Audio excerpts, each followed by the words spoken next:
Dhe përveç iniciativave simbolike të cilat i përmende, shumë shpesh ka iniciative që mision kryesore ka ndryshimin e një situate, një rrethone, një teme tabu, ku ta diun.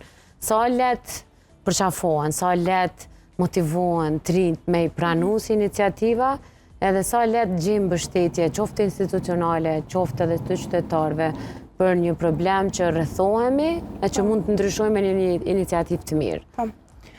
Pa tjetër që jo çdo herë është e lehtë, sepse po besoj e dini edhe ju vetë si gazetar që nga njëherë me institucionet duhet që të insistojmë disa herë derisa të ka ndryshime në shoqëni. Kjo po besoj është një problem pak më general, mirë po e mira në këtë rast është që ne kemi hasë në bashkëpunim shumë të madh prej të dy palëve, sidomos prej rinisë. Rinia me cilën ne bashkëpunojmë janë të hapun edhe ndaj kritikës, edhe ndaj asaj që mi pranu tjetrin, edhe nëse nuk i përket komunitetit tënd, apo nëse ti nuk i shpërndan ideologjit e njëjta me ta. Edhe e mira në këtë rast është që e kemi përkrahjen e rinisë dhe gjithmonë na bashkohen aktivistë të rinë edhe në për aksionet që ne i ndërmarrim.